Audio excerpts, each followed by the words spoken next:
ان حضرت صلی اللہ علیہ وسلم پر وحی کا ابتدائی دور اچھے سچے پاکیزہ خوابوں سے شروع ہوا۔ آپ خواب میں جو کچھ دیکھتے وہ صبح کی روشنی کی طرح صحیح اور سچا ثابت ہوتا۔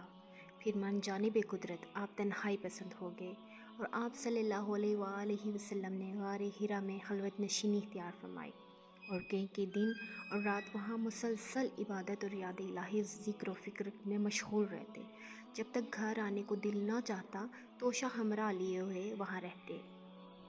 توشہ ختم ہونے پر ہی اہلیہ محترمہ حضرت حتیجہ رضی اللہ تعالیٰ عنہ کے پاس تشریف لاتے اور کچھ توشہ ہمراہ لے کر پھر وہاں جا کر خلوت گزیں ہو جاتے۔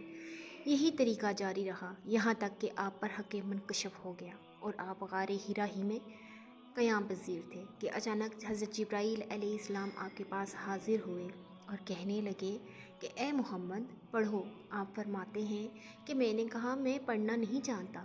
آپ صلی اللہ علیہ وسلم فرماتے ہیں کہ فرشتے نے مجھے پکڑ کے اتنے زور سے بھینچا کہ میری طاقت جواب دے گئی، پھر مجھے چھوڑ کر کہا پڑھو۔ میں نے پھر وہی جواب دیا کہ میں پڑھا ہوا نہیں ہوں۔ فرشتے نے تیسری بار مجھ کو پکڑا اور تیسری مرتبہ پھر مجھ کو بھیجا، پھر مجھے چھوڑ دیا اور کہنے لگا کہ پڑھو اپنے رب کے نام کی مدد سے جس نے پیدا کیا اور انسان کو خون کی پھٹکی سے بنایا، پڑھو اور آپ کا رب بہت ہی مہربانیاں کرنے والا ہے۔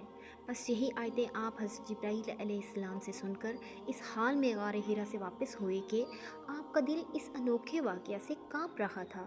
آپ حضرت حتیجہ رضی اللہ تعالیٰ عنہ کے ہاں تشریف لائے اور فرمایا کہ مجھے کمبل اوڑھا دو، مجھے کمبل اوڑھا دو۔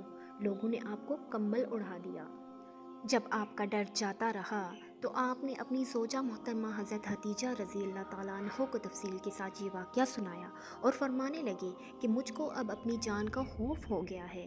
آپ کی اہلیہ محترمہ حضرت حتیجہ رضی اللہ تعالیٰ عنہ نے آپ کی ڈھارس بندھائی اور کہا کہ آپ کا خیال صحیح نہیں ہے، خدا کی قسم آپ کو اللہ کبھی رسوا نہیں کرے گا۔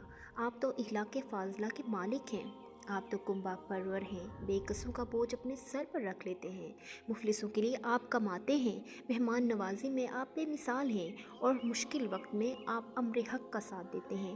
ایسے اوصاف حسنہ والا انسان یوں بے وقت ذلت و خواری کی موت نہیں پا سکتا۔